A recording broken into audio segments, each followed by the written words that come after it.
just had. I did.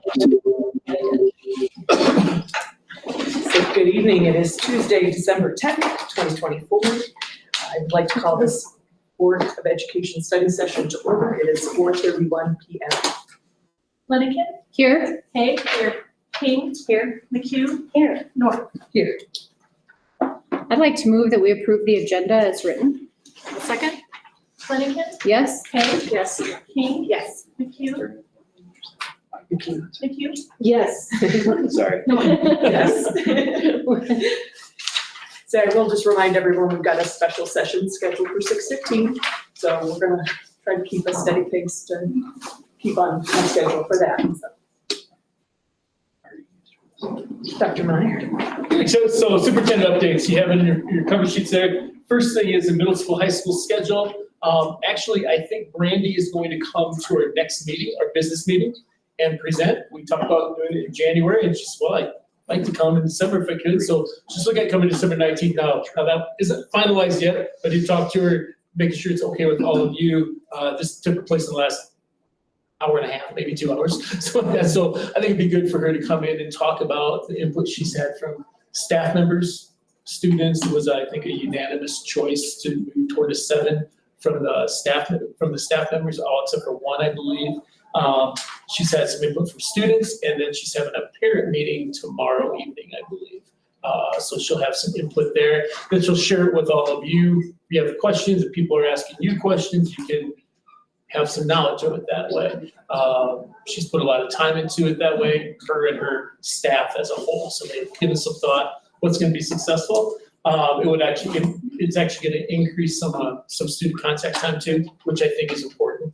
If you talk about teachers being with students, that's the number one thing. So that's that one there. Facilities assessment. We're meeting with Josh Chisholm. Sometime he did the last assessment of all of our buildings in 2021, 22, something like that. Look at evaluating that again, refining it, adding things to it, such as the new Carlson building's not on there anymore, at least not the way it is right now. Looking at mechanical stuff, HVAC, all that kind of stuff. I don't think we did some of the fields over there, possibly the baseball field, I think was included, and some other things. So looking at doing that in the future. Old Carlson, there is going to be an internal scan of the building. I actually talked to Kelly and Carrie Ann about that. It replaces the electric blueprint. It's just the way that people look at buildings now. It's not, they want to be able to see it from afar that way and kind of analyze what could happen, moving walls and things like that. The first group we took through there wondered if we had anything like that done. So it will be done now. Enrollment, I've shared this information in notes before. One thing I did want to share, the amount of students from the state for this last school year, and I can't get data if there's 10 students or less than 10 students, one or the other. For certain grades, we kind of see we have 16 fifth graders who open and roll out, or what I call open and roll out. They go somewhere else. First through fourth grade, I don't have any data on that. Sixth and seventh grade, I don't have any data on that based on the number of students. But then eighth grade, there's 21 eighth graders who live in our district who attend somewhere else. And no data means less than 5? Less than 10. Less than 10. Thank you. It's 10 or less than 10. Okay. There's a difference there, but I'm not sure which one. It's the same basic number. Ninth grade, there's 23 students. 10th grade, there's 21 students. 11th grade, there's 31 students. And 12th grade, there's 26 students. I'm not sure what that actually means. You can come up with your own interpretation of that. Is it our programming? Is it things we're doing? I can't tell you that. I don't have that information. I don't have addresses. I don't have names. I can't share. It's very limited. I get numbers, basically, is what I get. I do know where they go. Like I said, we have 32 students who enter our district. We have 195 who leave our district. Okay, that does not count homeschooling students or situations like that either. These are students who are enrolled in another school district in our state that, anyway, so just so you kind of have that information. And I have some other school districts listed here too, but our biggest person they go to, our biggest district that they go to, as you may imagine, is Jeffco. 136 that way. You can see some other ones that do. Now, some of those go in places that maybe going to an online school or some other school like that too. Maybe isn't a physical school, but maybe you're still here, but they're just doing an online program through another district. So try to have that. And a marketing update for you that way. We've been working with Katie Wynn from Wynn Communications. It's Wynn Communications. Ads, I'm just going to give you a summary here. Ads are being developed for Facebook and Google. Those will be going out here fairly soon. We're working on landing pages for each school. So we've been giving them pictures, and they're connecting. They've worked with Ethan and Kristen both that way. So it'll be landing pages for each school, the high school, the middle school, the elementaries. They'll also go to Georgetown. They'll have a connection to Georgetown as well. Talk to Sammy about that, so it will go there. And then it's on their page. They'll direct it there if they're interested. You can fill out an interest form for PK through 12. And you can get a tour. That enrollment form will be there. Most people want a tour first. The list is being directed to the building secretary. Principal will get that. The principal will then make a phone call to that family and invite them in for a tour or whatever else, they answer questions, whatever the case may be. But as far as the ads are being targeted. Yeah, they're being targeted based on phone numbers, addresses, things like that people have.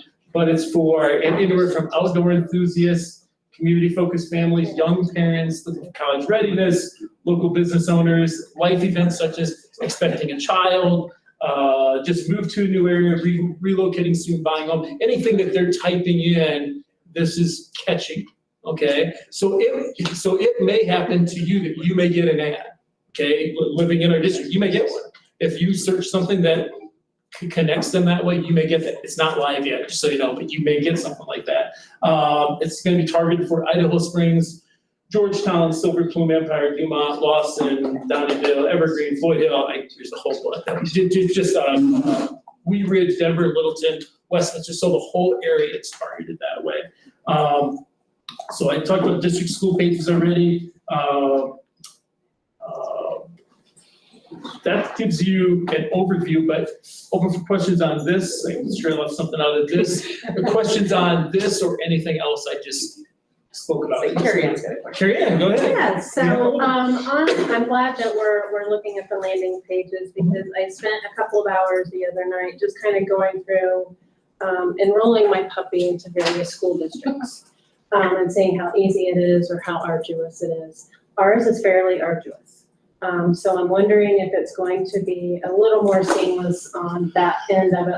You don't have to go in, create an account, wait for somebody to email you back and go through that whole thing. Well, you have to wait. Just get enrolled. Well, yeah, as far as enrollment, you will be able, okay, so there'll be an ad, let's say an ad pops up, let's say Right. on Google or Facebook.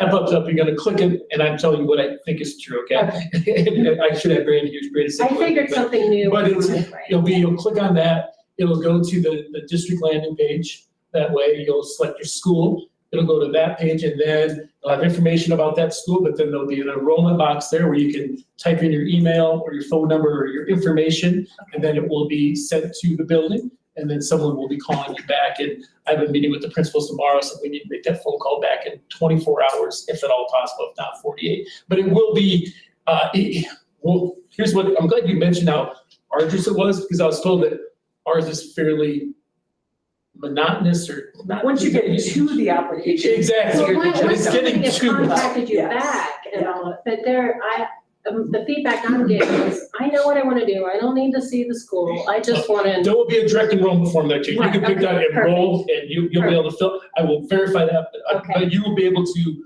just click on that and enroll and boom, there you go. Okay. I will, I'm glad you brought that up, but I'm almost positive that's right. But so most people, the thing that we were talking about, and I talked to some other superintendents too, and I said most people, not all, Yeah. are not going to just go to the enrollment form and enroll if they're a new family. They're gonna want to take a tour. But maybe they know enough about the school, maybe they've taken a tour already and I just wanna go to enroll. Us realtors are doing such a good job. They know what they're No. going to do. No, exactly, and I think it's people like you as Right. realtors, that way, something else I was just gonna say about that. Yeah, so there'll be an opportunity to get that, try to make it easy because I think it is a little challenging right now. It just doesn't, it also has to have the look. It also have to have the look and the way of getting to it that way. Sure. And I've been really Thank you. impressed working with Katie. She's been awesome. She's been great to work with. So now we'll see results. Oh, okay. The other part I wanted to add to this will also serve as enrollment for example, your daughters. You'll be able to go in there and just enroll your daughters online at any time too. So we'll have that. We're gonna push for people to enroll their current students too, to get them Right. enrolled that way too. So it's not just for new students. It'll have a new student or current student or something like that, returning, whatever, something like that too. So- Thank you. So it's a work in progress, but I feel confident with where it's going right now. Honestly, I feel good about that question. One thing that I really like about our online enrollment, and I do hope can stay, even though it does make some steps, are all the rest of the paperwork. So then you don't end up getting 100 more emails later, like you actually fill out your waiver and your permission slips and your. It's like how ours has all those all links of that, right so I now. don't Yeah, want to I agree lose with that through this. Yeah, and I think That that's is still good. I will verify that too, but this is good stuff to bring up to me. It's good stuff to bring up to me because I think this is really just helping to get us to that application. Right, Yeah. right. Do we know the launch date or? it was going to be in December. That was my plan, and you probably read that in notes that way if you read it. We've actually, just based on making sure the landing pages have the information from the principals that we want on there, it's probably looking at sometime right after the holidays or the first part of January right now. And we talked about that still by delaying it just a little bit, we'll actually save some money on, we'll be able to push the ads out more later on too. So it's not that late either, so it's not carrying. So is it okay to move on to the marketing questions?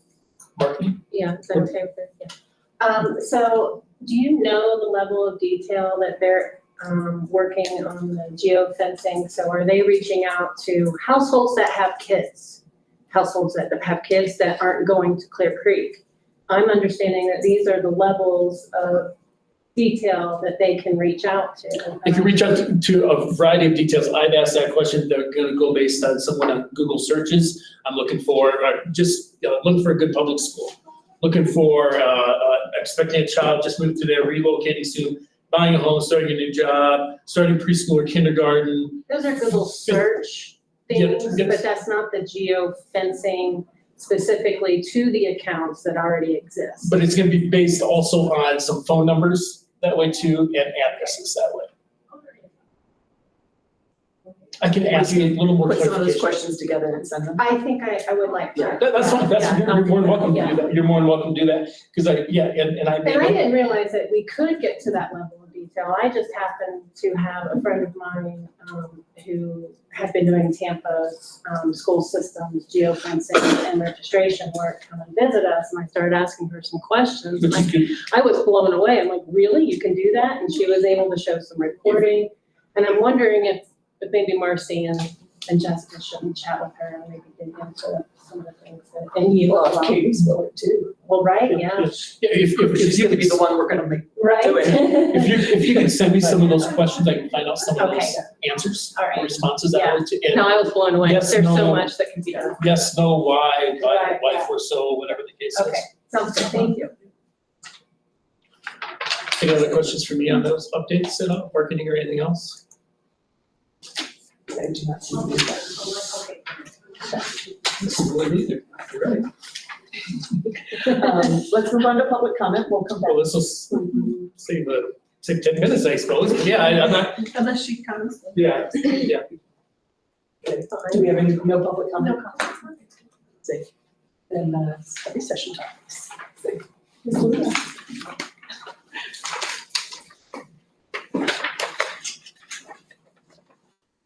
Thank you for joining us.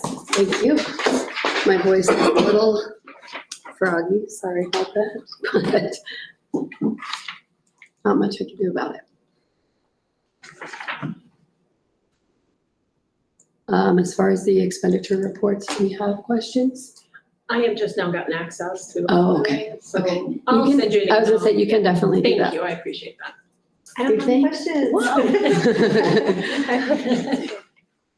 Okay, yeah, I looked through it as well again, and everything seems pretty straightforward this month. And I appreciate the added detail. It's a little bit easier to.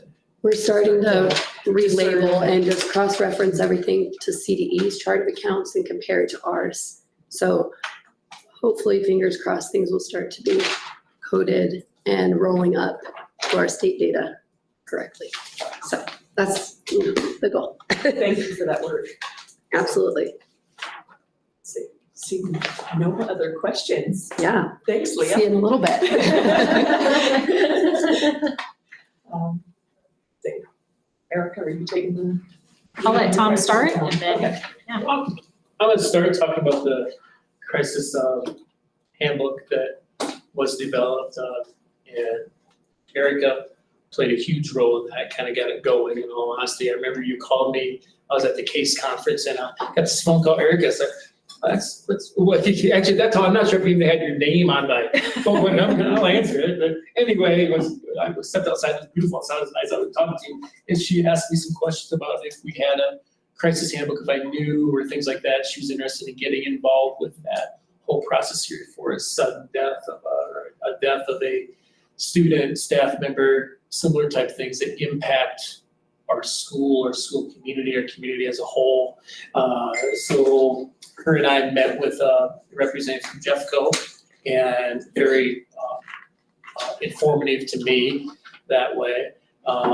They're kind of the experts, I would say the experts in the field, unfortunately for them possibly, with the experience that they've had. But she kind of led us through their booklet, and we looked at it, like, yeah, we need something like that way. It's not exactly like theirs, it's modeled after theirs. There's kind of three main parts to it. I guess before I say that, so Sunny Vincent was highly involved with it as well, of putting some things together here, editing things and stuff like that, along with Erica. We had the principals involved with that, Bo, our SRO, was involved, and a couple other people in there too. I think Chris Stewart. well, Sammy from Georgetown was involved. Yeah, we had Sammy from Georgetown there too.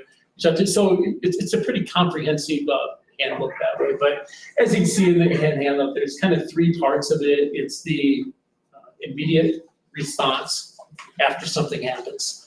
The second part is the short-term stabilization. How are we gonna come to school? What are we going to do? How are we gonna get through this that way? And things like that way. And then, I'm just gonna finish up this part here and then. The Long-term the recovery. stabilization, the short-term stabilization, then the long-term recovery. What are the next, the long-term, looking 6 months, a year, 2 years, graduation time for that student. How are we handling that? There's all kinds of links, and this isn't, I guess you do have the electronic connectivity. Click on those links. We think all those links are active now. Okay, we had to go through some of those, but it really, I just want to compliment the whole team on that, because it was something that hopefully we won't use for years and years and years or ever, but having something available to use in that case. Our direct contact is Sunny Vincent, and then myself with the coroner, things like that. But Erica, do you want to add to that or Yeah. correct what I said, whatever the case may be? No correction. We did make sure that Tom is in, as he mentioned, alluded to at the end there, like with the coroner, we have the connection with the sheriff's department. So one of the things that we want to make sure that Jeffco had to learn the hard way is that you have confirmation from the coroner that the death has officially happened before any information goes out. Unfortunately, I think there was an incident where information was sent out about a death before it actually was confirmed. And so, following all of the steps is really, really important.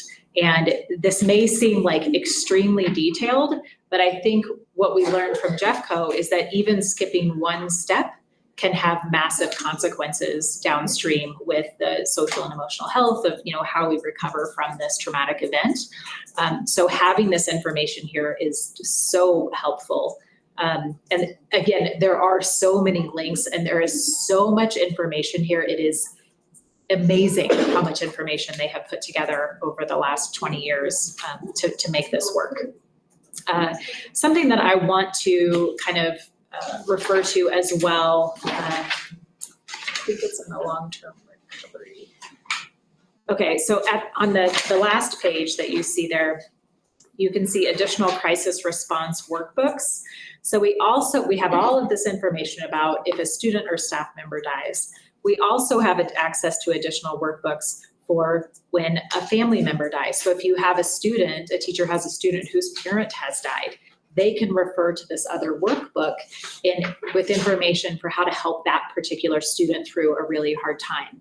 So even though it may not be affecting the school or community at large, this will help teachers through helping that particular student.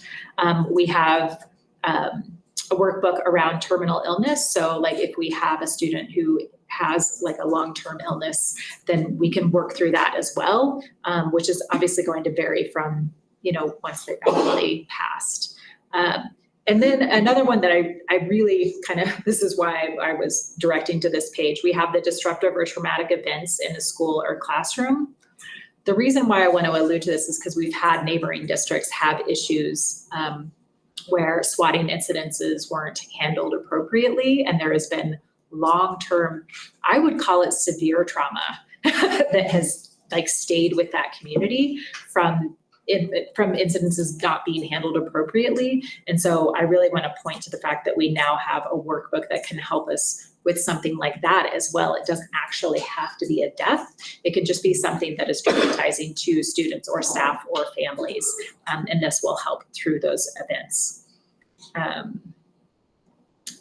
So what questions do people have? Because there's really too much to kind of just go through line by line. So I kind of want to lean on you to ask me what questions you have. I think my only questions, first, I just want to say thank you to the whole team. I mean, this is really well done. It's a horrible document to have to look at and a really important one to have. And so I'm grateful to your work. I just kind of wonder from the practical accessibility of it. So is this something that is uploaded on every teacher, every faculty member's devices and computers, and they have that? Is it something that is printed in a 3-grain binder and it's in the nurse's office? Like how do our faculty, staff, and educators physically use the material? I think that's a great question, and it's going to be sent electronically once we, correct me if I'm wrong in this, Erica, but once it's established which it is. And I think, and I'm just being honest here, if you send someone something on August 14th and something happens on February 18th, I don't remember it on my computer. You're looking, so I think that's why myself and Sunny can get this to people as well as needed. That way, I think it's important to have that leadership to send out to people so it's available as well. Yes, we need to get it to teachers and things like that. We also need to resend it just to have them with that capability. Would you agree with that? Yeah, and I think the plan It's is. a great question, Kelly. Yeah. It's a great question. And Brandy, I know you just walked in, but we're talking about the crisis handbooks. Yeah. And, we had discussed having PD days where the building leaders are taking their staff through how to utilize these. Is that something you've already scheduled or already done? No, I'd love to do it. They need to. So go ahead. I'm sorry, I didn't, go ahead, I'll wait. Oh, no, I was just gonna say, so I think the plan is to, once the PD is scheduled, then the teachers will all be given access, because at that point in time, they'll know how to actually utilize the handbooks and when to use the links and what to use the links for.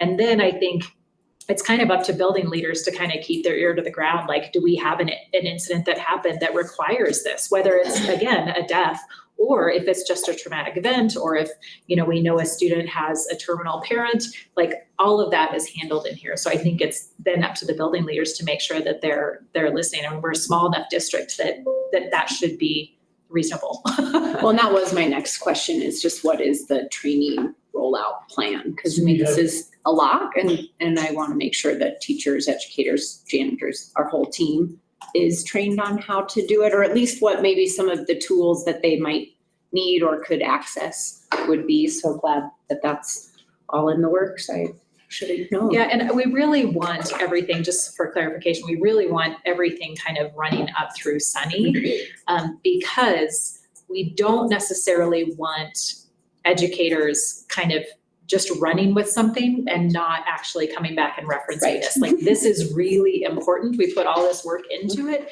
because we want them to use it and not just to be like, oh, a teacher be like, oh, yeah, I probably should have looked at that a week ago. Like, we want to make sure that these steps are happening appropriately from the very beginning of an incident.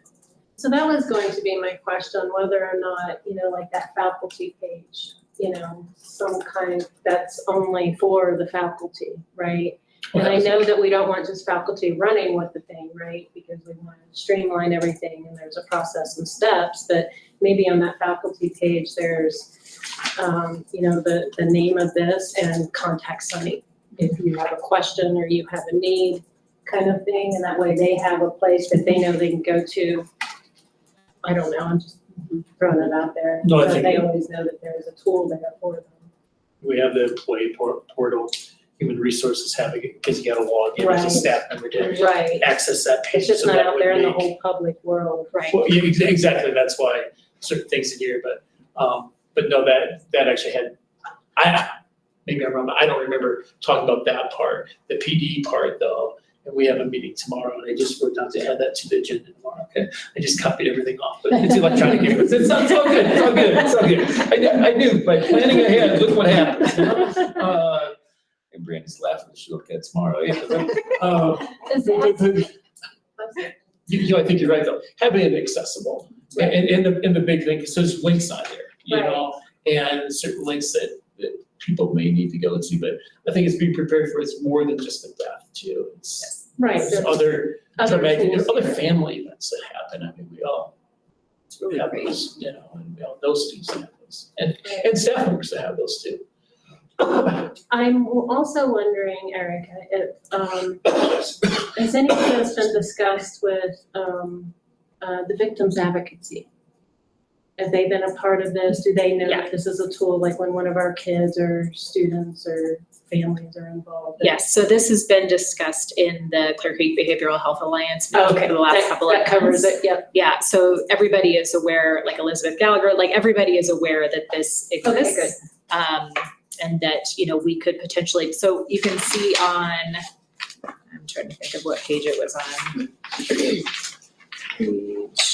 So we have a community partners section, Oh, right, I did see that. yeah, that says reach out to community partners to coordinate support. So Resilience 1220, JCMH, Clear Creek Victims Advocates, CHASA, the chat team, Yeah, like they're all on there so that we can make sure we're utilizing all of our local resources possible. And it's not just a heavy lift by those just here in the school. I'm thoroughly impressed. It's a wonderful thing what you guys have done. Do you want to say anything I just think it's amazing. Okay. We were saying the same thing. Yeah, it's been a really good committee to be part of, much nice. It's a very It's not valuable, easy, for sure. it's a very valuable document electronically, if something happens, so, just to have it available. It's very, so, thanks, Eric. Do you have everyone here in your presentation now? Or are we Melinda's still waiting on almost Melinda? Wait on Melinda still. Okay. She just said when I home today. She's headed this way. Then would you like to talk to us about George Welsh and Yes, so, and I'm not gonna go through everything, George, you can read that way too, but, yeah, in fact, though, I find this, just depending on what kind of person you are and how you're organized. I like reading this better than the text, but that's just me. My odd way of doing things, I think you have that electronically, but just kind of going through that way, in my mind, this is pretty accurate, I don't know, you can tell me if it is or not. And there's always things that aren't on there as well. There's always things that aren't, I can read that fine, but if I have my glasses off, I can't see anything. Tell those guys a story when I broke my glasses, I won't get into that story right now. But just, the roles and recognizing those roles, I'm not saying there's problems, but just kind of recognize, and there's always things that come up too that don't fit in here, you know what I mean? It's like, well, how about when this situation happened? It's a good question, but if you ever have a question, feel free to reach out to me. I know some of you do, and I appreciate that too, and, but just reach out, and I think it's a good document for me to have of what your expectations are of me and of yourselves, I guess, too, and, our shared and joint whatever individual that way too. But the last part there is an evaluation from Mesa that he just included. I'm not saying that has to be included. We have an evaluation. I'm fine with that. But that's just something that he threw in there as well and wanted to include. But it gives you an idea. But just kind of, if there's ever questions you have about my performance that way too, or my role, feel free to let me know. And I appreciate that. I may not like it depending on the situation, but no, in all honesty though, it's like, let's just be transparent and open about that too. So, but I found it useful, and I actually happened to see George last week. I was standing in line, and I talked to him for a little bit there. So, and we actually sent the video to him of us doing it. He's going to use this first time he's done it electronically, so he's going to use that as a video. My next real superintendent thing, I think. So, anyway, I'll have to answer questions on that. But Just a question, Tom, for you, looking at that evaluation, I mean, there's a lot of questions, not a lot of necessary like developmental feedback opportunities. So I'm curious from your perspective, if you prefer one type of form over the other. you know what? This is my opinion that way, and it's just like a teacher or a principal. I can have a checkbox. I make a check. 1, 2, 3, 4. Rate me that way. That's great. But the words. the meat of it is those comments. Right. Good, bad, ugly, whatever. Those comments really give me. I think it's still important to have some type of a rating there with it too. But I think those comments explain that rating, and maybe somebody thinks this is somebody thinks that, but you get those overall. So that's where I would be at. I like the word comments that way. I think that gives me good feedback, and obviously having the conversation as we go through it too. That's more important than the words themselves written. So yeah, that's where I'm at with it. So That's cool, because I mean, I think the form that we have is pretty good and gives some opportunity for the individual feedback. And I prefer that to this one because it feels more meaningful, but I was curious your thoughts. I have no issue with that at all. So other questions for me on that at all? What's our scheduling for doing? I want to say it's probably April. I'm just wondering. I honestly can't tell. I think we would look back at past. Lori, can you look that up sometime? I want to say on my contract, it has a date on there. That's what I'm wondering. I think it's April. It might be March. It's March or April. I can tell you. Well, let's all fulfill our contractual obligations. Yes. I'll figure that out. I will figure that out, or Okay. help me figure. I'll look at my contract. I'm pretty sure it's in my That at least contract. gives us an idea of where we're looking. Yeah. And I guess when we get closer to that, we can talk about, the preparation for that, what you want to do. That's up to you. I may give you some guidance that way of how you want to complete it. There's different ways of doing that as well, and you probably have your own process that you've used here as well. So, good. Cool. Great. Welcome, Melinda.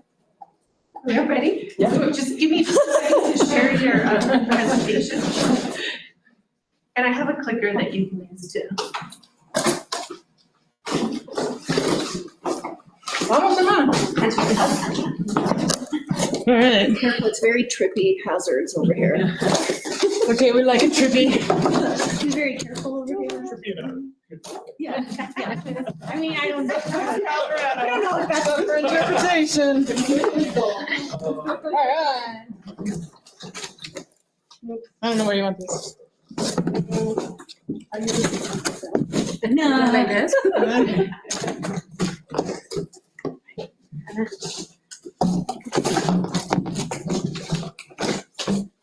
Can you see them? They get there yet. There's pages. Yeah, looks great.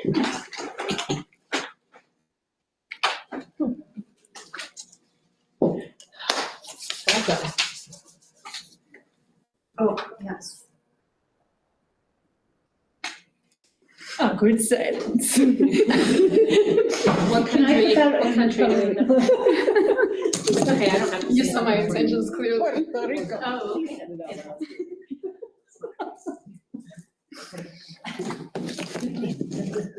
okay. 1 second. It's 4 different cultures that are represented by the school district. Yeah.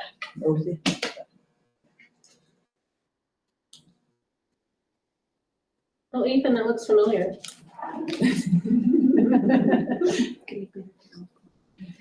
Ethan here? No. It's Lori.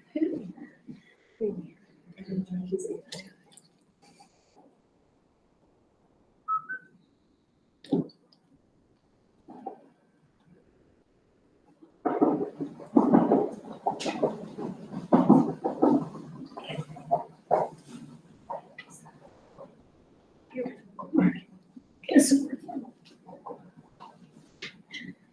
And you guys just. Yeah, we're gonna, this works, if not, I'll just advance it for you. Pass me Oh, sure, that's good. I get up there, I'm like, what am I? Ready? Oh, sweet. All right, good evening. Thank you for joining us. I'm Melinda Gordon. I'm here with Anna Terry and Rose Morris, and we are going to present today in theory. We're gonna try this then. Okay, now we'll Try again. Next slide. Is it a touch screen? Can I do It's not a touch screen.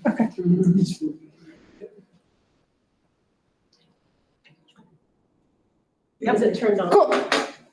On Hispanic Heritage Month celebrations that we did here at the middle school and high school. So this was a collaboration between Clear Creek School District, Department of Culturally and Linguistically Diverse Education, and Mountain Youth Network, and also some middle school and high school students participated as well. So we kind of had a steering committee that put together our ideas.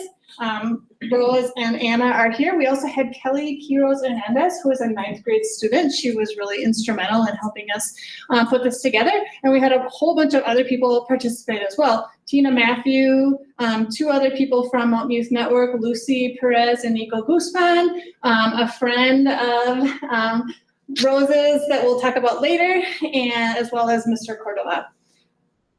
Next slide, please. Great. So we decided, as you may know, Hispanic Heritage Month is celebrated from September 15th to October 15th of every year. So we decided to celebrate a unique country for the 4 Wednesdays that fell during that month. We chose Wednesdays because that's when Mountain Youth Network is here to hang out with us. And the countries that we chose were specific because there are special people from each country that are part of our CCSD community. So our first one was September 18th, that's Mexico. We have a lot of students and families with Mexican heritage, including Kelly Quiroz Hernandez. She was hoping to be here tonight, but she's actually at the airport picking up a family member, so she's doing something fun tonight. September 25th was Puerto Rico. Rose hails originally from Puerto Rico, which is super awesome. October 2nd, we celebrated El Salvador because Alejandro Cordova is originally from El Salvador. And October 9th is Colombia because the wonderful Miss Terry is from Colombia originally. So those were the 4 that we highlighted. So we did a lot of different things to celebrate this month. Anna Terry and students decorated the library display case. They did a fantastic job representing the 4 countries that we were highlighting for the 4 Wednesdays. And Anna and Kelly created these 4 beautiful informative displays with pictures and texts about each country. They did all of it themselves, and I thought they did such a wonderful job that I wanted to bring them so you guys could see it. And then for each Wednesday, us and our lovely MYN friends presented to the students at both lunches, so the middle school lunch first and the high school lunch second, talking about the culture. We had these trifold display out for each week. We had a big video screen up with like dancing and pictures about the culture. We had music from the country. MYN was so generous to use their funds to buy candy from each country to hand out to students so they could have a little taste of the country. I just have a couple slides here with showing students looking at, hanging out with us and looking at our stuff. Did you guys want to say anything about the Wednesday? Anything? I think the first thing that comes to mind, and thank you, Melinda, for inviting us as well. I wanted to add also that the community organization of Scraps to Soil also kind of like started the celebration of Hispanic Heritage Month. I believe they did a community gathering on October 13th, where a lot of community members joined at the community gardens in Idaho Springs, and we shared a lot of dishes from different countries in Latin America. So that kind of kicked us off. Ms. Melinda was there, I was there, a couple of MYN Coalition members and youth were also there, so that was pretty exciting. And then everything kind of like formalized here at the school at the level that you can see now.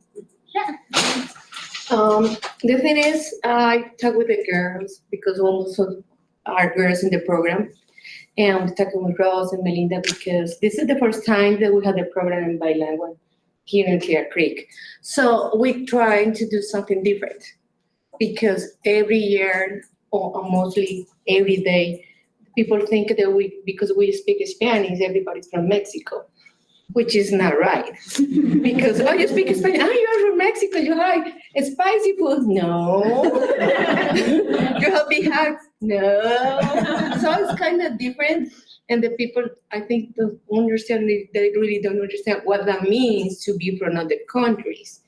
Because we are, even if we are, of course I am for South America, we are so different countries, but at the same time, we are like a big, huge family. I feel like I sat down with Kelly. Of course, they have different kind of words. Sometimes I need to say what that means because I don't want to be rude or the one to say, hey, what that means. And with Rose, we have dances, so many things that we can share. And that was kind of fun. When we made this, I tried to do that best with Kelly, and we say, what can we do for every single country?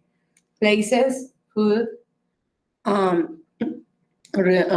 specific things like from Colombia was coffee, horses, because we have a specific horses. We have different kind of places, different, the capitals, people, specific people that we know, the president and people who are singers or people from the different kind of actors, the same one in Puerto Rico, Salvador, and Mexico. So we try to really do something they understand there's something else more than Mexico. And doesn't mean everybody's a bad person or everybody's the same. So we are trying really to make the difference. And I hope so next year we can do something like they know what that means, the culture. Because now they almost, okay, there's something different from Mexico. Now what's going on? So that's more than anything that we wanted to say. And it's funny because Rose, she's working here for how many years? 2.5 with middle school and high schoolers. And the kids don't even know that she was from Puerto Rico. And everybody was, what? Do you speak Spanish? Really? And that was kind of weird for the kids. And when I come here with my baby, which is not my baby, he's 15 years old, he said, where are you coming from, Colombia? What is that? They call it the jungle. No, that's not in the jungle. It's in the Amazon. Oh, you live in the river. No, we don't live in the river. We live in the city. So that's the kind of things that we want to the people to understand and feel different. Yeah, please. I would add within the conversation and discussion that Ana Maria is sharing here, that the same kind of conversations were brought into our students' classroom with Ms. Tina's class. So we had a lot of conversations. So every single one of the 4 countries represented, we also had like educational conversations with, I think, what was the class called? Human geography. Human geography class from Ms. Tina. And so we asked students questions and they got a chance to get very comfortable to ask us questions back. So like, for example, when we talked about Puerto Rico, one of the trick questions was kind of like, does Puerto Rico have a president? And they're like, yes, no, and then we take it from there. So that was, I think, a really good way to engage students. So they got to learn about the country, then they got to experience like the trifles during lunch times, they got to taste the candy, they got to dance to the rhythms. And I will say at least one of the very impactful things for me within this experience was one, going back to like 2.5 years ago when I first started at this school, I can honestly say you wouldn't hear different languages other than English in our hallways for whatever reasons those might be. Students weren't feeling as proud to share that they had that ability to speak a secondary language or that English wasn't even their native language. And so now in present times, we were hearing students going back and forth, even students that English is their first language, asking, how do you say this? How do you say that? And we even had students come up to us and sharing really closely, like, do you know my dad is from Mexico? And My I was like, grandma. what? And so they are getting really comfortable in honoring their roots, which I think to me it was super impactful. So beautiful. If you go back like 2 slides. Right there. Yeah, so this was the, what Rose was referring to, these intercultural discussions, which was an idea of Tina Matthew. She came to us and was like, hey, I love that you guys are doing stuff for Hispanic Heritage Month. How can I get involved? What can I do in my classes? And so she was like, can I bring in guest speakers every month to talk about their culture in my classroom? And so Anna and Nico Guzman both went and talked about Colombian culture, and Rose brought a friend. Do you want to talk about your friend? Yeah, so we had Roberto Paniagua Morales, which is Puerto Rican, and I know him from college. And we happened to end up living in Colorado and living our best lives here, or really good lives. And then we both work with young people. And so I initially reached out to be like, hey, do you have any ideas on how we can do X, Y, and Z pertaining to the Hispanic Heritage Month celebrations at the school? And he said, like, I actually would be honored to be at your school and speak about Puerto Rico. So he was able to join us, and then he was one of the speakers in Tina Matthews' class. He sounded like an encyclopedia, the eyes and youth. He said things I didn't know about my own country, which was educational even for me. And then he also created an article that was posted on the Colorado Department of Education website for their multilingual and bilingual field trips. So that was very cool. If anybody would like the link, we can send it afterwards too.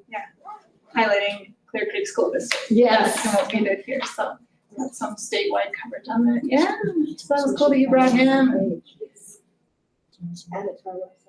If you could send that link, that'd be great. Yeah. Send that to me.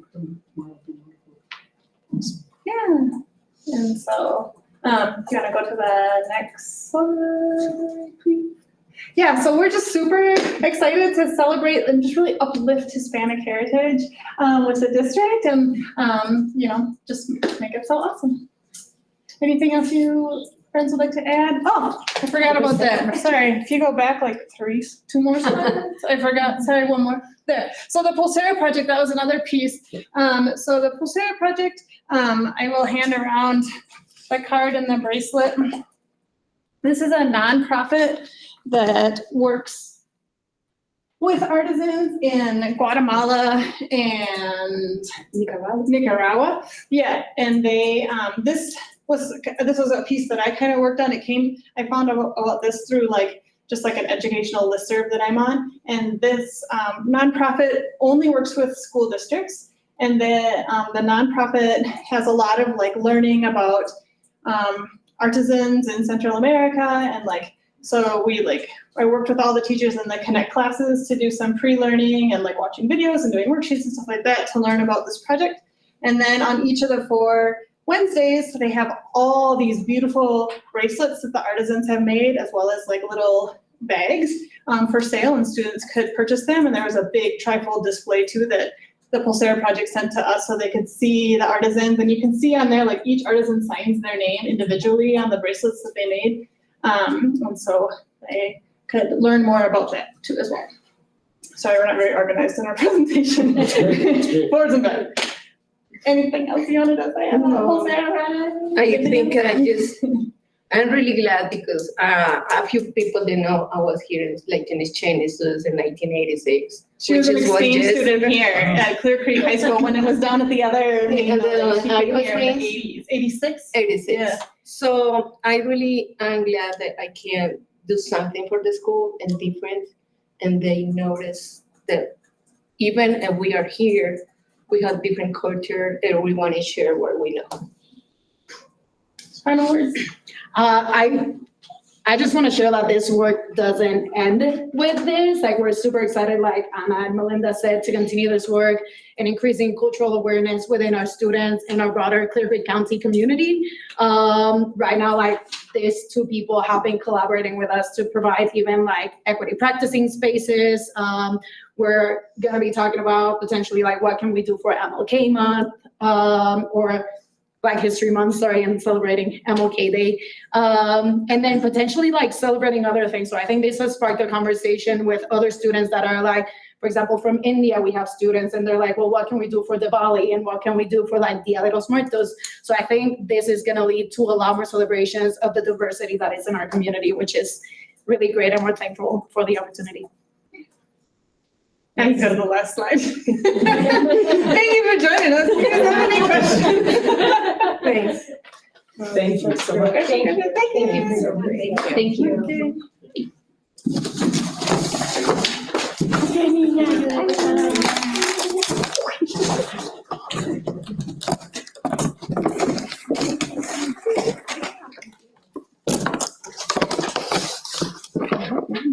Thank you.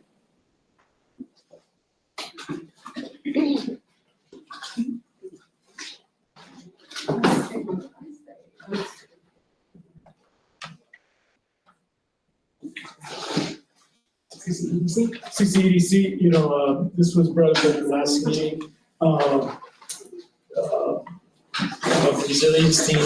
That way, the resolution you've had a chance to look at and kind of, make this more, I want to say more powerful, more, I'll let you talk about it, Kelly. You kind of are the expert, and you've been involved with it that way, so. Sure, thank you. Better summary than I can. Yeah, thank you. As I think most of you know, I'm the current and was just reassigned or reappointed the president of the board for the Clear Creek Economic Development Corporation. We spent as an organization probably the last year really working on resiliency in our community. What does that look like? How do we all participate? The resolution in front of you right now, the intention around this is to really try to unify all of the jurisdictions in Clear Creek County and in Gilpin County to come together to say economic resiliency is really important. For us, we both have over-reliance on one specific industry. They're not the same in our counties. The challenge of being overly reliant on one industry is the same. And so what can we do collaboratively as a team to try to build some resiliency into our practices? So what we have done at the EDC is build out a framework that really talks about all of the different things that are happening in all of these different communities and really trying to pull them together so that we can celebrate each other's success and that the good things beget more good things and that we can figure out more clearly where our gaps are. This resolution currently has been passed by, I believe, every jurisdiction in Clear Creek County. Gilpin County passed it yesterday. And the hope is that the school district would pass a resolution as well in support of this, with the recognition that a strong economy and a strong school go very much hand in hand. In fact, it's really challenging to have one without the other and vice versa. And then to have a representative partner or participate in these resiliency meetings. What that would be is not a whole bunch of new work. It's really just talking about what is the work that you are doing to advance economic resiliency in your own organization or with your own jurisdiction. So all of these communities that have passed this have also then subsequently appointed a person to sit on this team. That team is going to meet quarterly.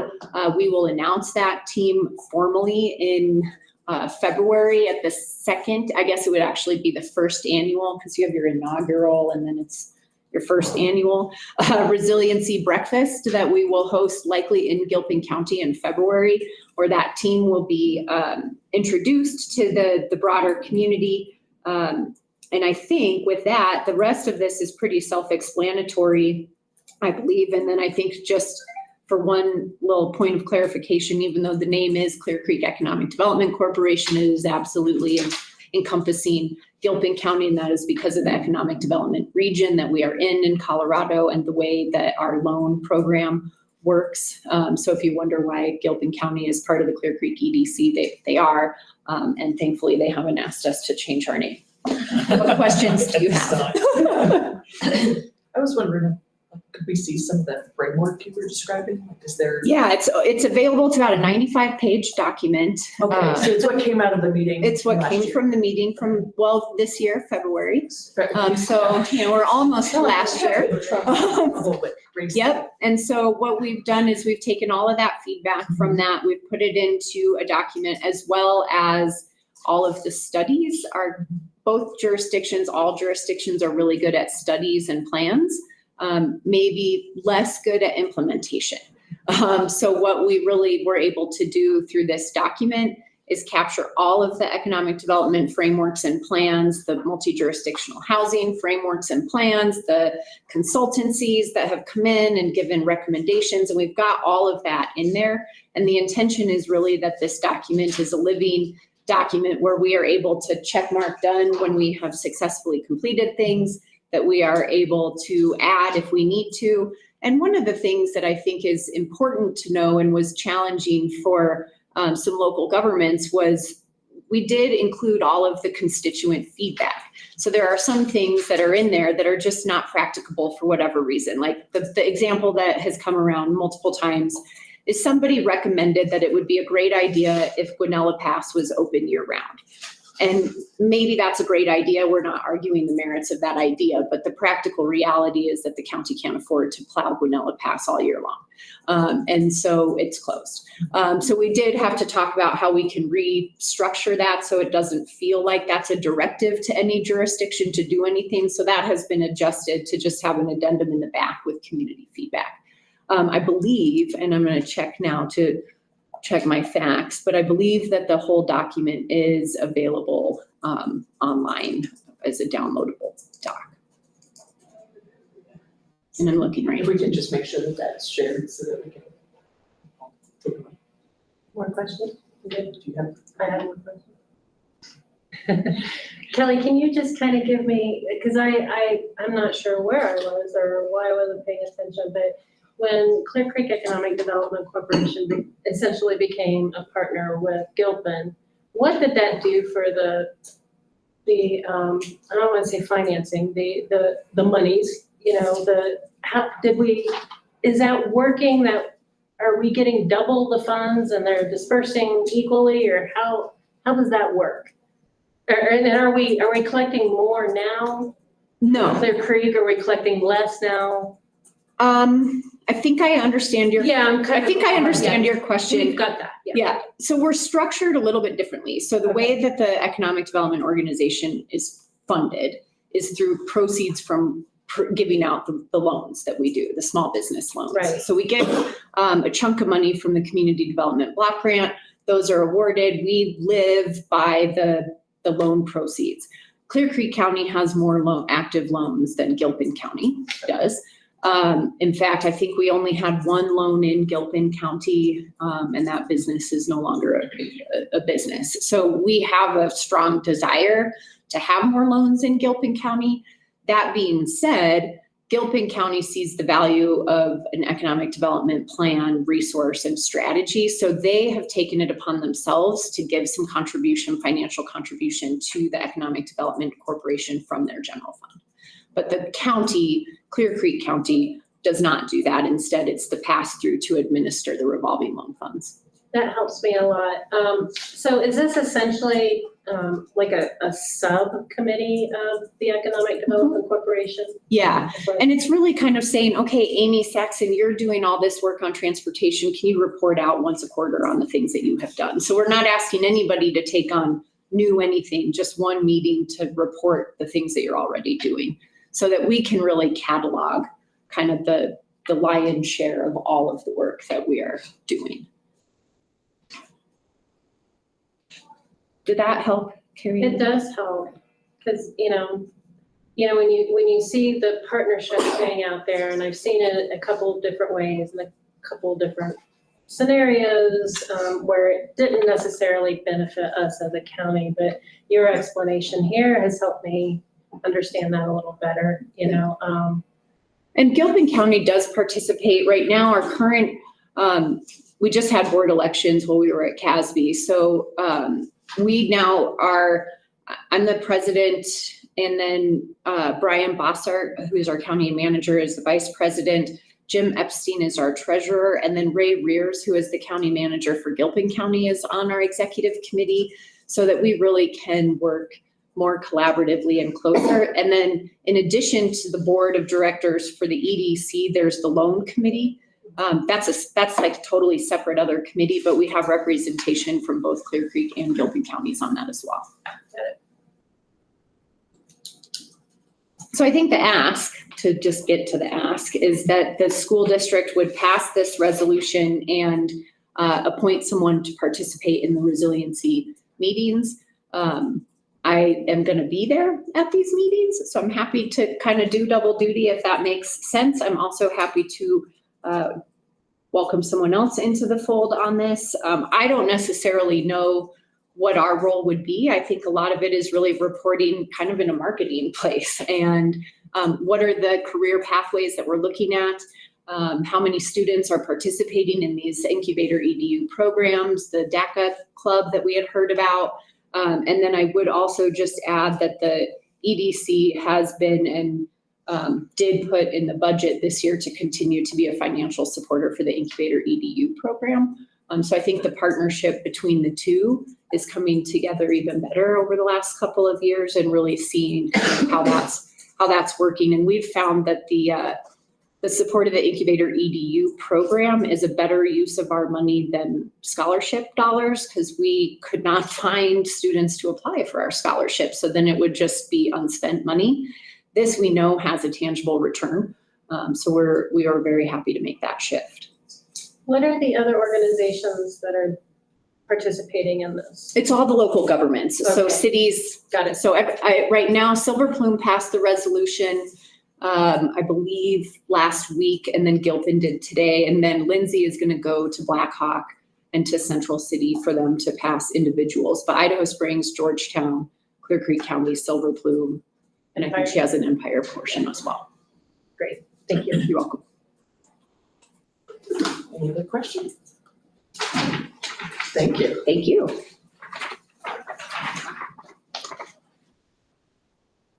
She's still here. Yeah. Maybe again. Kelly, how do you sleep? You're busy. Anyway. I'll get up at 3:00 in the morning.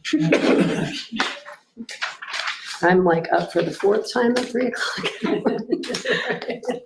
I believe you. All right, so the mill levy certification, I think it'll probably make the most sense to look at the actual certification first. I'm not sure the order in your packet. Last thing. Last page of the pack. Sorry, I didn't make your packet. Tom's got a set. So basically, I can kind of walk through each mill, and then if you have any questions, how it was calculated, et cetera, just let me know. But basically, our total program is our local communities' property taxes, their contribution to what the state says that we should receive and be able to use to run our school. So regardless of what the mill is set at, it doesn't change our overall revenue. CDE decides that for us. They also set this mill, and I did get some clarification because our mill is significantly lower than several other districts. I think the highest, the ceiling is 27, and it's pretty common that that is the mill that's served. In 2020, we must have been fully funded at 12.45, so that's where we're set. But currently, our state share is about 40%, and locally, we're funded about 60%. So as our assessed valuation property values change, that could also change as well as what's being funded locally versus the state share program. And I did look back, and you can see on the history as well. I'm assuming it has to do with the Henderson mine decommissioning, because the property values had been going down and now they're starting to uptick slightly as well. The voter approved mill levy, we're maximizing what the state allows. Our 2018 ballot basically adjusts the mill levy to align with 30% of total program, which is the maximum that we're able to take advantage of. The abatement is relatively small, and that's just a figure provided by the county. Bond redemption fund. So our debt service, I guess it costs approximately $2.3 million each year. We just had, I think the 2018 bond fall off, so our expenses are reduced this year. That's part of the reason why you see a decrease there. The way that the ballot was written for the 21-22 bond we can receive a maximum of $2.5 million to service that fund. So if we start to see a decline in that bond reserve fund, we can uptick that a little bit. So all in all, 28.134 mils. And I think unless we pass another bond, it should be relatively steady, or if we see a significant change to property values. So yeah, then to the worksheet that has the graph and kind of our history. I think one thing I would note, for the last couple of years, our property values and assessed value has been going up. I think we'll probably continue to see that trajectory. But this year it was approximately 3.45%. I went through a lot of these footnotes already. What questions do you have for me?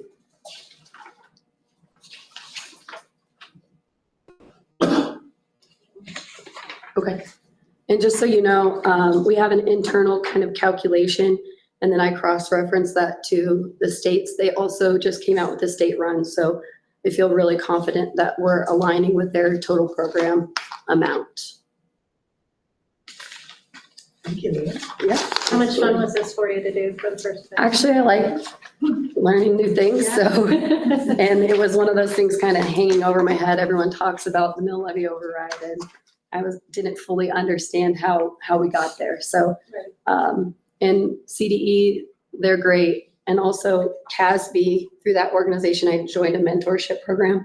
And so I kind of get to hear it from multiple different people before I have to actually go through the process. And then additionally, just to be safe, I had Kathleen review, and Amy over at Stifel, she, I guess, does some of the financials and for our bonds. So I had her look at it as well. And now I feel pretty confident. Yeah, that's a loaded question. Well, first time around, it's scary. Everyone's like, the last thing you want to do I is figured you'd certify your mill incorrectly. So, Thank you. Yeah. Thank you, yeah. thank you.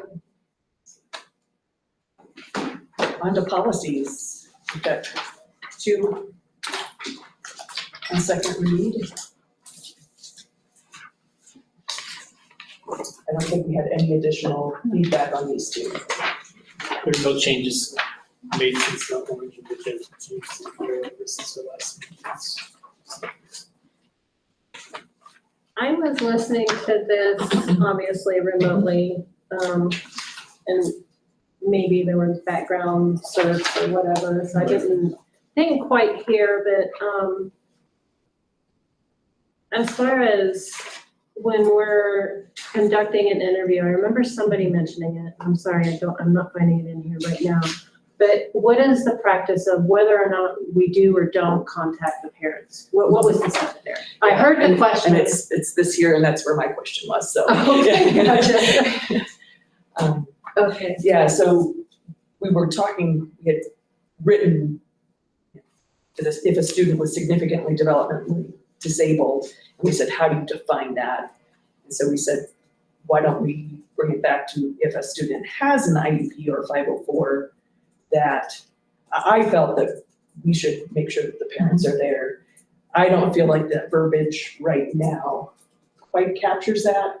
It's still saying parents and guardians will be contacted as necessary, which leaves that door open. And I would just feel more comfortable if a student is on an IEP or a 504, that parents are there to hear and advocate. Or at least have the opportunity. Something else out there. They've been contacted and they can say, yes, I want to be there, or Yes, they can no, I don't need to. choose not to be, but Yes. I think the invitation at least needs to be. But as long as it's not like a mandatory reporting scenario, right? Like even if they're on an IEP situation, and if there is, I'm a little gray area on that. I think it also, sometimes when you say an IEP, is what that IEP is for too. An IEP could be for a math, just build it as nothing, you know what I mean? That may be different than, I think and and I'm flexible to change it here, but as necessary, I think you have to give the building principal some professional judgment on what's going on, and I want to believe that our administrators will recognize, will recognize, and I know that leaves There it was open just a as situation necessary. last year where we had a student that was already 18. And then that parent was like, really would have preferred to have been in that room. And So I think in situations where it's. how do we make sure we're covered? Yeah, and I think it's situation, it's somewhat is situation, because there could be something with a student without an IEP, without a 504, that still gonna call the parents. Just based on, What the situation what the is. situation is, and the severity of it, and things like that way too. So then shouldn't we also carve that out a little bit? Like, this is just saying those with IEPs or 504s may be contacted or will be contacted as necessary.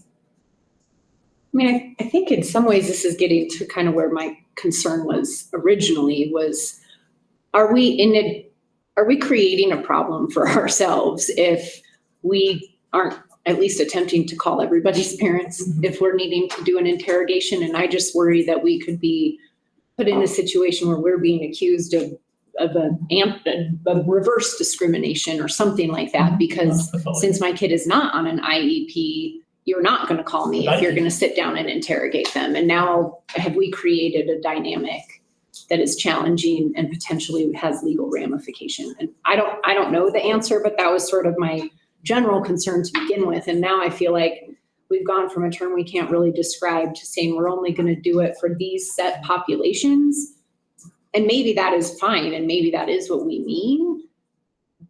But I do just wonder about the other in that sense. I think you also, in the first part of that one sentence before the paint there, magenta, in all cases, students' rights to due process will be honored. It depends on your definition of what due process is too. There's due Yeah, it's process very for a subjective. minor, does due process for a minor include a parent guardian contact? You follow what I'm saying? Now, when I look at it that way, you can take that look at it too. I think we sort of had this conversation last time too. It just makes sense to me to make it easy just to contact the parent every In all time. situations. If it was my kid, I would want to be contacted and have the choice. And I think, I think And that I'm makes it feeling very that too. simple. Yeah. I mean, my daughter got into some trouble. She's not on an IEP or a 504. And she got called to the principal's office, as is a normal thing to happen, as did all of the other children. And all the parents were contacted. And it was sort of the courtesy of, we already talked to your child about XYZ. But I appreciated knowing that. And I know that the other parents would have did also appreciate knowing, because then you can do something at home to kind of reinforce Whatever, those yeah, yeah, pieces. yeah. So, I mean, I do worry that we're othering in lots of unnecessary ways, where if we're going to talk to our kids about something that they've done that is violating policy or rules, their parents probably should know that too, whether they're on an IEP or not. Yeah. and I I think agree, because we can't rely on our kids to tell us. when they're in Not trouble. always. Not always. Like, I don't think I would have known if it's a if Brandy didn't disciplinary- call me. And if it's a disciplinary type thing, you should be getting contact. You know, and I want to believe it, maybe I'm wrong on this, okay, but I want to believe that that is happening. Right. Are there situations where, I think you brought up, maybe I interpret it that way, where it's going to create an unsafe environment at home, that you play That's your, when you have that thing, you know what I mean, the mandatory reporting. Exactly, you gotta- Yeah. but even then, regardless, but I think you have to look at it as, a principal's going to talk to a student. You know, if something happens, or someone's going to talk to a student, and if it's something serious, they should let you know. Is that what you're saying? I think that's what you're saying. The question is that before they talk to them, that's not always the most possible thing to do either, based on timing. It's just like, we need to talk now about this. So I think you have to give the principal some judgment, and I know that goes with, as necessary, but if there's a disciplinary issue, you should be contacted one way or another, whether it's a phone call, whether it's email, whether it's reports at home, but contacting you in some manner. I want to believe that happens, and maybe I'm wrong about that, but I want to believe that happens. It should happen, and I'll emphasize that way. So as you look at this wording, what are you thinking here then? Would we just say, and parents and guardians, parents/guardians will be contacted in stop? And that gives Or them as leeway. necessary, Uh-huh. and then that kind of Yeah, I like opens it up that. a little bit. Because I mean, like what happened with my daughter, I didn't need to sit there with the Right, principal to hear right. about that. I appreciated getting it afterwards because I don't know if I would have otherwise, but I kind of like, you know, in all cases, students' right to due process will be honored and parents or guardians will be contacted as necessary. Because then once you go down to the rest, you know, if you skip over and get back to the nature and the extent, then I think that's also giving parents and leaders a little bit of flex in there as to what else they might need to do in that case. Says as necessary, give the out to not contact the parent though. I think I prefer without the as necessary. I think you could get into the as necessary part and judge it that, you know, and feel that I follow what you're saying. Yeah, I think you could also look at in coordination with that, it's like, I still expect a principal to contact a parent. Now, if it's, as I necessary. put gum underneath the table. Yeah. That's not necessarily a violation of board policy, but gum underneath the table first time. I'm not sure what the consequence is for that. You know what I mean? I'm not, you may not contact you about that. Seriously, that's my experience. You know, it's like, hey, you're not gonna do that anymore. I can understand that. Yeah. Or in the cases where you're saying that it might not be possible to contact the parent first before you talk to the child. Oh, yeah, I mean, You know, yeah, that, I think that as necessary, like, opens that up just a little bit to where if it happens and then you contact the parent and then, you talk to the kid, then contact the parent, it is okay. So when it is raised to the level of law enforcement, on page 3, near the bottom, it does speak to having the parents contacted or guardians in advance of, prior to the interview. If it's a right, law because that's a enforcement. legal thing. Yeah, Yeah, that exactly, has to yeah, happen. yeah. Police officer won't talk, right, but a police officer should, exactly, there should be contact made, always, There, in yeah. that case. So there's a difference between the two we're talking Right. about there, is too.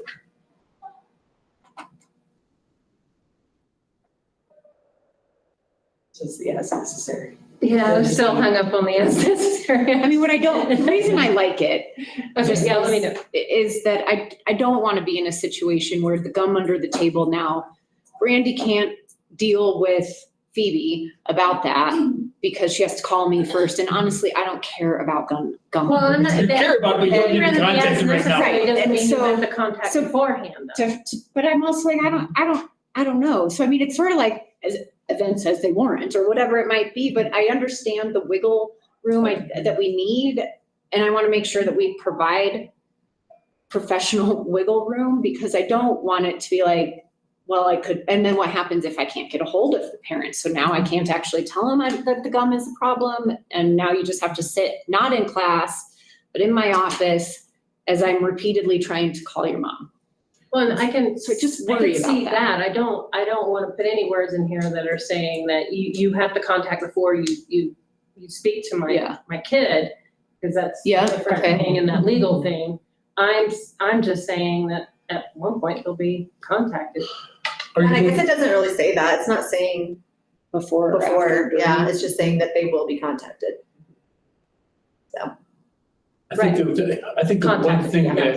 that could happen, and I'm just, I don't know how realistic this is, but there's a situation in the hallway and some students doing something they shouldn't be doing. And you say, hey, you just need to get to class. Because they're messing around, you just need to get to class. Well, you probably aren't contacting parents on that one.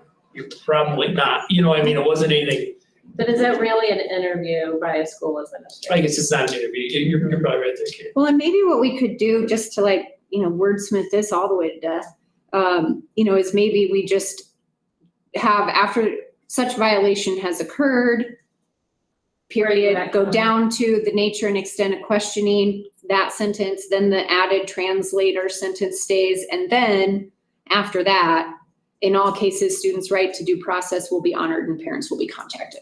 Because then it kind of closes that whole interview piece of it that we're gonna call parents. Right.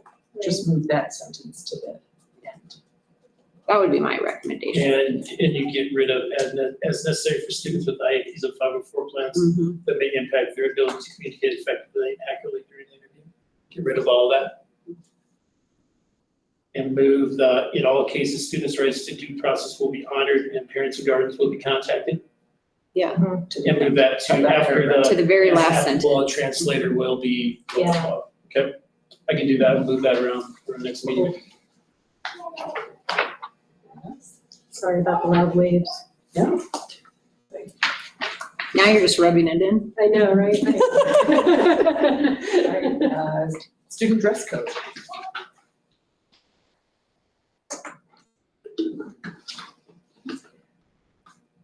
I did not have any additional notes. No, I think this is chalking out to be a much better dress code. I specifically am appreciating that it's not so gender specific.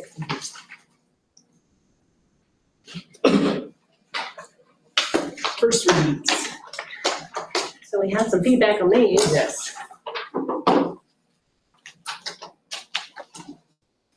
Feedback you have there is the, that was submitted via the form. I think all of you got an email last night. And then we also have public comment on these, at least two of these as well.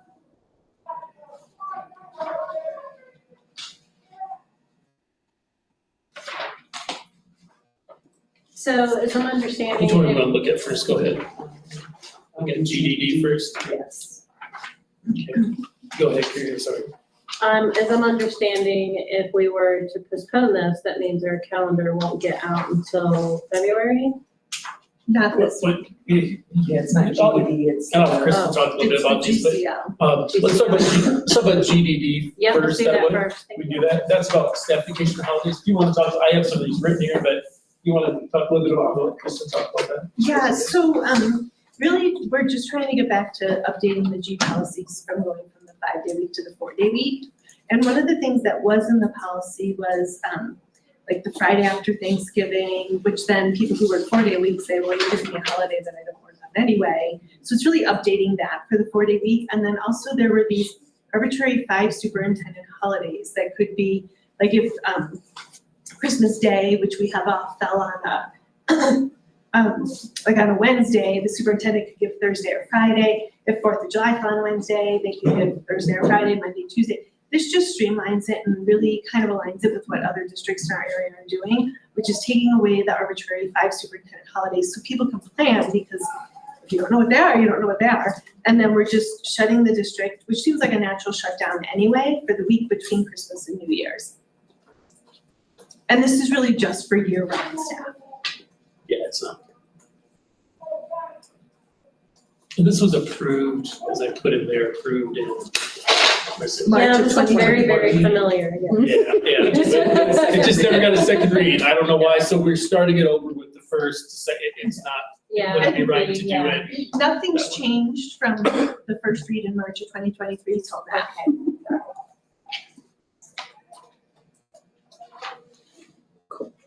Any questions on this? I don't think so. So we did have public comment on GED values for week-based upon the term of, I wondered if you could speak to those. Yeah, so the values one, the first, do you see how this one like printed weird? Where it says like, you know, after completing your 5th or 12th month consecutive year, you get 12 working days. For some reason, when we PDF'd it, all the vacation days disappeared. Okay. So we just fixed it and reposted it. And then requires consecutive years of employment to advance on the salary schedule, or sorry, on the schedule seems stuck in a different century, not a tool to retain employees considering moving this requirement. I would say, well, yes, it would be great to give all of our employees the day they walk in, 20 working days of vacation. From a financial standpoint and a practical standpoint, I don't think that that's practical. I also think this values our employees that stay, that every, 5 years you're earning more vacation time. And then the last one on this is, does include the sick leave disclaimer and vacation policy bring value, consider removing. I actually think it does bring value in that because there's vacation time, sick time, and personal time for year-round staff. So I think it says this isn't all encompassing and refers them to go look at that policy if they want.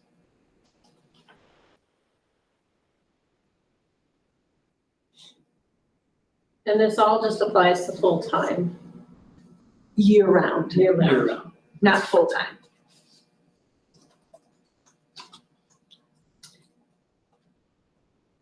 So it applies to directors, Directors, custodians, maintenance, transportation. Ethan. Yeah. It applies to about, well. I think we said a little less than 20 I was gonna say, employees.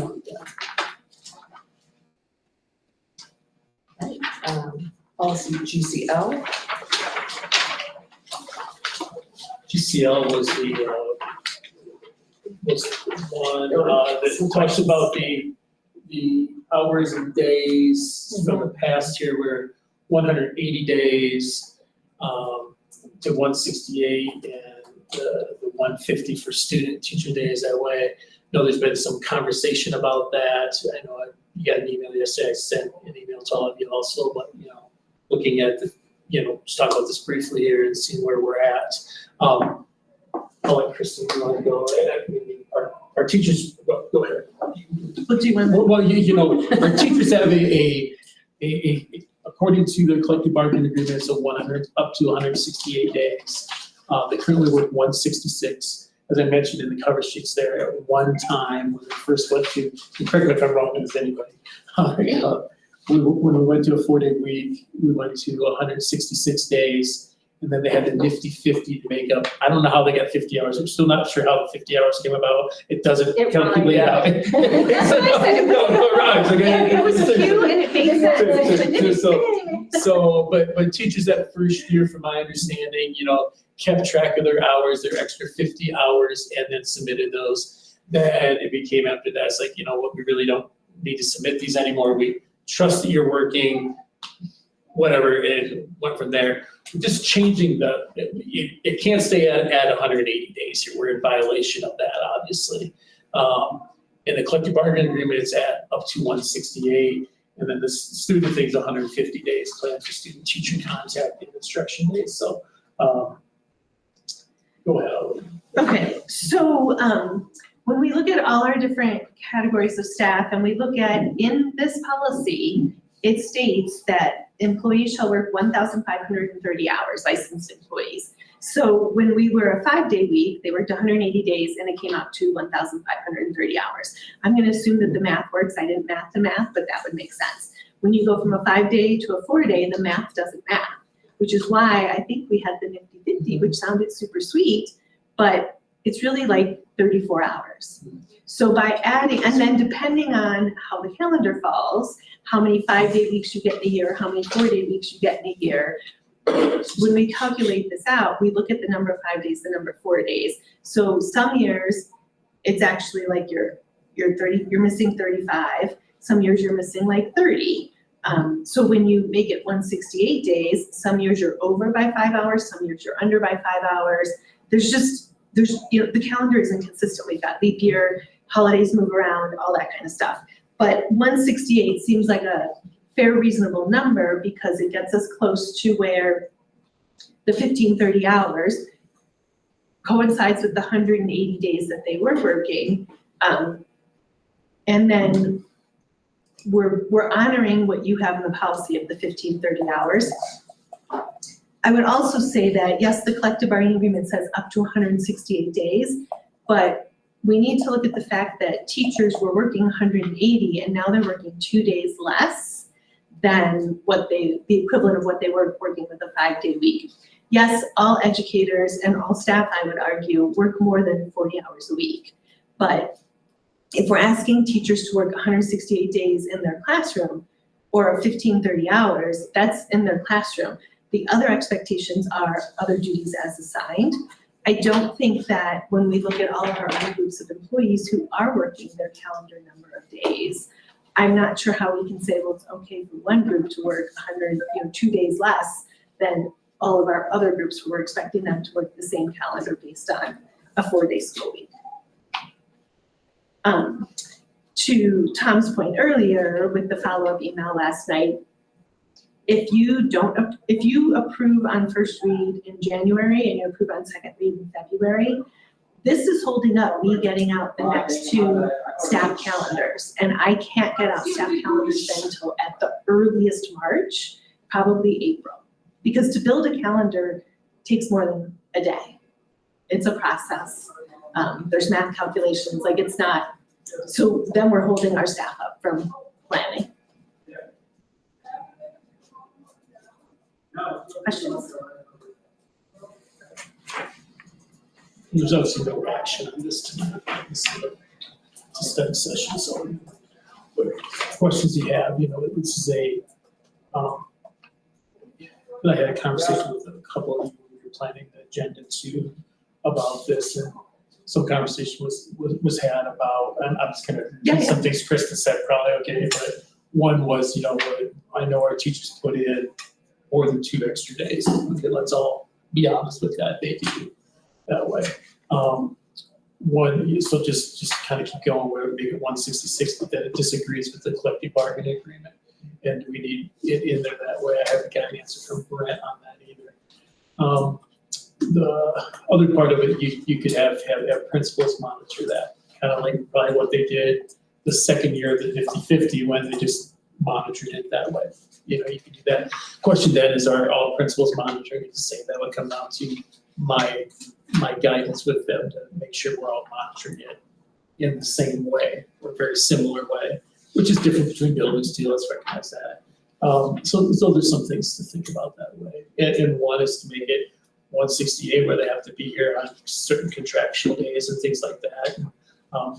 That is, and that is an approach you can take. I mean, there's different ways of looking at it. I give you 3 different ways of looking at it. Or Kristen did 2 of them, so, but just looking at that. Well, I think ultimately, from my perspective, it has to match what we're actually kind of doing, and it has to match the contract. I don't see a problem with it, but I'm also not quite understanding what the teacher issue is with it. So, I feel like you just raised 2 points, so let me address both. Sorry. The first one is when you said to match the contract. So the contract does say not more than 168 days, and not more than 169 for new teachers because we have a full day orientation for new teachers. Gotcha. So when I mentioned earlier that the math doesn't match, so some years you could be over by 5 hours, some years you could be under by 5 hours. So to honor the fact that the math doesn't math and it fluctuates, and the CBA says 168, I'm not asking for 169 for teachers because I want to stick within the CBA because that's what was negotiated. I think the teachers, from what I gathered, their concerns are 2 different things. The first one is in the policy that we're asking them to work 2 extra days. And that their feeling is that the concerts they go to or the sporting events, that should count for that as opposed to other duties as assigned. The other issue that came to my attention with the teachers is. So like when you say go to concerts, are you saying like the music teacher performing at the concert? No, like if I'm a second grade teacher, if we have a concert like Carlson does Monday night, the second grade teacher's gonna be there at night with their kids. Well, and that's work. other duties as assigned. Or like, this is be more volunteer, but you need somebody to take tickets at events and stuff, like a lot of times it's staff that's doing that. Right. And that's, And I would argue, and I would hope that anybody who works for Clear Creek would argue that our ultimate goal is to do what's best for students. And I know when my kids were in school, they loved going to events and seeing staff members working and their teachers there. And that's where, from an HR perspective, that falls into other duties as assigned. And I'm not, like I said, I'm not saying that teachers aren't working other hours, but if we're gonna stick with the 15-30 hours, which is in the agreement, then we need to make the days match. The other concern was, if you look at GCL number 3, and again, I'm trying to make this work for a 4-day work week when the math is for a 5-day work week and everything else. The work day for full-time licensed employees shall be 8 1/2 hours, including half-hour duty-free lunch. Every teacher should be entitled to a half-hour duty-free lunch. I'm taking out 8 1/2 hours because that was relevant when we had a 5-day work week. The way we calculate the 4-day work week, if it's a 4-day work week, 3 days are 9 hours, and then 1 day is 9 1/2 to account for a staff meeting, because they have a staff meeting once a week. The 5-day weeks, to account for the Friday, are calculated on 5 9-hour days. So it's not just, so that's why it's gonna take more than a day to put a calendar together, because this all has to be calculated out. We count the number of 5-day weeks, number of 4-day weeks, and then the number of short weeks, because Thanksgiving is only 2 days, to make sure that we have the right balance and get to 168 days. So what the teachers have asked is that we put in, they're concerned that if we don't have any number of days, that they could have in the future be asked to work more than 40 hours a week, which I don't think anybody's asking someone to be teaching for more than 40 hours a week. And I don't know how you can succinctly put in the way we come up with it in this policy. The other question that came up, and I will say I think there was a misunderstanding, is the question of the 225 minutes. When I met with the union representative yesterday, I said that I was not touching that because Brandy's got a committee and she's making a whole new schedule. If the planning hours change, which I don't think they will after having a quick conversation with her today, but if they change, that'll be a policy change down the road, because we have one policy for 3 schools that needs to match. I am not holding off on updating this policy for the middle school, high school to do a schedule change, because I don't want them to rush, and I don't want to hold this up either. So if planning hours change, you'll see this policy next year. I think it's second, or another thing, I had a meeting with the district leadership team, yesterday, some members of that, and I believe they were going to have some comment for this too in writing. They just didn't have time to get it on the public comments like this here. I think it'll be larger. I anticipate that coming before our next meeting. I would anticipate that. encourage them to get that to us sooner rather than later. so And I that think we they're can working, chew on it. I think with the one, don't quote me on this, but I think what one comment was, we wanna, and I think I may have said this, why don't you put something together that they, they wanna put something together that addresses their concerns and think it out a little bit too, which makes sense, which Yeah. all of you do, we do too, you Right, wanna yes. think things out that way. So that's why there is no comment on here from the association or teachers as a whole, I So- believe. If That's we my did understanding. approve it on first read next week, we can still revise it. Well, I think you'll still have some comments coming in Right. before our next meeting, so that will be part of the And we conversation. can always And then- revise it at first read too. Yes. Right. Right. Right. This is So you not- don't have to Yeah. wait, This is- you can't do a revision, you don't Right. have to do the revision and wait for another whole day. No. Right. And that's what, Yeah. and I mentioned that, the board would talk about this tonight briefly, and I still think this is relatively brief, I guess it's been a little longer. But I think they want to have, just being honest, they want to share their concerns, their thoughts. I think Kristen did a very good job of what I know of expressing those concerns, but I think they will have something in writing too. I'm thrilled that they feel comfortable enough to give it to us. Yes. And then in the sake of time, just really quick, ICA. Normally, I'm just focusing on the G policies, but because these two tied together, all I'm changing is the number of days. Right, I saw that, yeah. 168, And there were 2 comments. The first one was about kindergarten hours. I changed it now that kindergarten is full-time. I changed language in here to not call out kindergarten as less hours. And then the other comment was as a written policy, as written, the policy did not preclude approval of multi-year calendars should this be explicitly allowed. We don't approve multi-year calendars. I might have asked you to approve multiple calendars, but it's a per year calendar. Thank you. Thank you very much. Thank you all for moving through so promptly. I would Um, move to adjourn. Are we ready for that? Yes, we can come back and do future Yeah, agenda okay, items we at can the do end that of with the this. special. Is there a second? Second, Hannigan, yes. Hank, Yes. King, Yes. McHugh. Yes. Norton. Yes. And now we have to put the Jeopardy music on so that she can change out of one and into the next. Give her a second.